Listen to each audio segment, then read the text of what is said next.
గుండె దడను చిన్న లక్షణంగా చూసి నిర్లక్ష్యం చేయకూడదని Medicover hospitals electrophysiologist and senior interventional cardiologist doctor ఏ సురేష్ తెలిపారు. గుండె దడను చాలా మంది సాధారణ సమస్యగా భావించి తేలిగ్గా తీసుకుంటారని అన్నారు. అయితే కొన్నిసార్లు ఇది హృదయ సంబంధిత కీలక సమస్యలకు ముందస్తు హెచ్చరికగా మారుతుందని అన్నారు. వెంకోజీపాలెం మెడికవర్ ఆసుపత్రిలో శుక్రవారం ఏర్పాటు చేసిన మీడియా సమావేశంలో ఆయన మాట్లాడారు. గుండె ఒక్కసారిగా వేగంగా, బలంగా, అసమానంగా గ్యాప్ ఇచ్చి కొట్టుకునే పరిస్థితిని పాల్పిటేషన్స్ అంటారని పేర్కొన్నారు. గుండె దడ కొన్ని సెకండ్ల నుండి కొన్ని నిమిషాల వరకు కొనసాగవచ్చని అన్నారు. ఇది ఎక్కువ హానికరం కానప్పటికీ కొన్నిసార్లు తీవ్రమైన హృదయ సంబంధిత రుగ్మతలకు సంకేతం కావచ్చని తెలిపారు. జీవనశైలి మార్పులు, అధిక ఒత్తిడి, శారీరక శ్రమ, కెఫెన్ పానీయాలు, థైరాయిడ్ సమస్యలు, రక్తహీనత, రక్తపోటులో మార్పులు, ఎలక్ట్రోలైట్ అసమతుల్యతలు వంటివి కారణాలు పాల్పిటేషన్స్ కు దారితీస్తాయని అన్నారు. తరచూ వచ్చే గుండె దడ, శ్వాసలోపం, ఛాతీ నొప్పితో కలిసి వచ్చే దడను నిర్లక్ష్యం చేయడం ప్రమాదకరమని అన్నారు. ఇలాంటి సందర్భాల్లో గుండె వైద్య నిపుణులను సంప్రదించాలని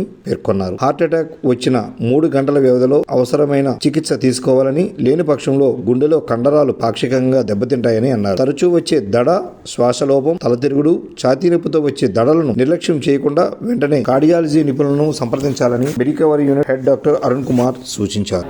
సో గుండెకి 2 ఫంక్షన్స్ ఉంటాయి. ఫస్ట్ ఈజ్ సర్క్యులేటరీ ఫంక్షన్, రెండోది ఎలక్ట్రికల్ ఫంక్షన్.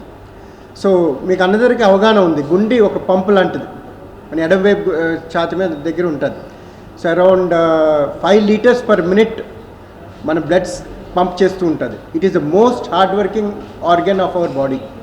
అంటే రెస్ట్లో ఉన్నప్పుడు 5 లీటర్లు పంప్ చేస్తుంది. అదే ఎక్సర్సైజ్ చేసేటప్పుడు 10 to 20 litres per minute pump చేస్తుంది. సో ఈ పంప్ని, ఈ మజిల్ పని చేయాలంటే దానికి న్యూట్రిషన్ ఉండాలి కదా. సో దానికి సప్లై చేయడానికి ఎడమవైపు గుండెకి 2 రక్తనరాలు, కుడివైపు గుండెకి 1 రక్తనరం ఉంటుంది. సో ఈ రక్తనరాల్లో ఏదైనా బ్లాకేజెస్ ఉంటే అప్పుడు మనకి ఛాతీ నొప్పి రావడం, ఆయాసం రావడం, కళ్ళు తెరవడం, అవన్నీ సిమ్టమ్స్ ఉంటాయి.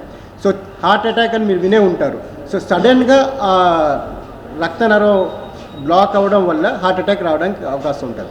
సో అదన్నీ ట్రీట్ చేయడానికి స్టెంటింగ్, బైపాస్ అవన్నీ మీకు అవగాహన ఉంది. సో అది డీల్ చేసేది ఇంటర్వెన్షనల్ కార్డియాలజిస్ట్. సో మోస్ట్లీ ఆ బ్లాక్ క్లియర్ చేసి స్టెంట్ వేయడం, లేకపోతే బైపాస్ పంపించడం, అది the work of a interventional cardiologist. ఇప్పుడు సెకండ్ ఫంక్షన్ ఏం చెప్పాను, electrical function. So electrical function అంటే ఈ గుండెకి పంప్ చేయాలంటే ఒక హార్ట్ రేట్ 60 నుంచి 100 పర్ మినిట్ గుండె కొట్టుకోవాలి. సో ఇది కొట్టుకోవాలంటే దాన్ని ఎలక్ట్రికల్ కండక్షన్ సిస్టమ్ ఇది రెగ్యులేట్ చేస్తుంది. సో ఆ ఇంపల్స్ అనేది ఎస్ఏ నోడ్లో మొదలవుతుంది. ఎస్ఏ నోడ్ నుంచి ఏవి నోడ్కి వెళ్తుంది. ఏవి నోడ్ నుంచి బండిల్ ఆఫ్ ఫేస్, తర్వాత రైట్ బండిల్, లెఫ్ట్ బండిల్. ఇది ఎలక్ట్రికల్ ఇంపల్స్ ట్రావర్స్ చేసే పాత్వే. సో దీంట్లో ఎక్కడైనా తేడా ఉన్నా, అంటే ఈ నార్మల్ రూట్లో గుండె దడ వెళ్ళకుండా ఇంకో ఏరియాలో ఏదో బైపాస్ ట్రాక్ ద్వారా అయినా గుండె దడ వెళ్ళడం, లేకపోతే ఏట్రియా నుంచి గుండె దడ మొదలవడం, లేకపోతే వెంట్రికల్ నుంచి గుండె దడ మొదలవడం వల్ల నార్మల్ రిథమ్ కాకుండా ఎరిథమియా ఫామ్ అవుతుంది, ఎరిథమియా కాజ్ చేస్తుంది. సో దీని లక్షణాలు ఏంటి? సో గుండె దడ 60 నుంచి 100లో కొట్టుకోలేదు. 100 గంట ఎక్కువ కొట్టుకుంటే పేషెంట్స్కి గుండె దడ వినిపిస్తుంది.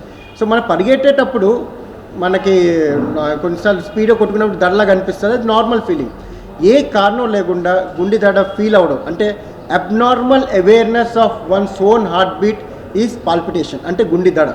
సో ఏ కారణం లేకుండా మనకి గుండె దడ అనిపించింది అనుకోండి, సో ఇట్స్ నార్మల్ ఫినామినా కాదు, ఇది అబ్నార్మల్ ఇది. సో దీనికి ఏదో ఒక స్ట్రెస్ లేదు, లేకపోతే మనం ఎక్సర్సైజ్ చేయట్లేదు. సో ఏ కారణం లేకుండా మనకి దడ వచ్చింది అనుకోండి, ఇది అబ్నార్మల్ థింగ్. సో ఏ కారణాల వల్ల మనకి గుండె దడ రావచ్చు? సో కామన్లీ ఏంటంటే హైపర్ టెన్షన్, లేకపోతే డయాబెటీస్, వీళ్ళందరిలో అరౌండ్ 4 to 5% ఆఫ్ ద పేషెంట్స్కి ఏట్రియల్ ఎరిథమియాస్, అంటే నార్మల్ రూట్లో గుండె దడ రాకుండా పై గది నుంచి ఏట్రియల్ ఎరిథమియాస్ వస్తాయి. సో ఏట్రియల్ ఎరిథమియాస్ ఇది రావడం వల్ల ప్రాబ్లం ఏంటంటే బ్రెయిన్ స్ట్రోక్ రావడానికి ఛాన్సెస్ ఉంటాయి. సడన్గా ఆ రక్తగడ్డ ఇర్రెగ్యులర్గా కొట్టుకోవడం వల్ల రక్తగడ్డ ఏ ఆర్గన్లో వెళ్ళి బ్లడ్ సరఫరా ఆగిపోతే దానివల్ల ఆ ఏరియాకి సప్లై దొరకదు.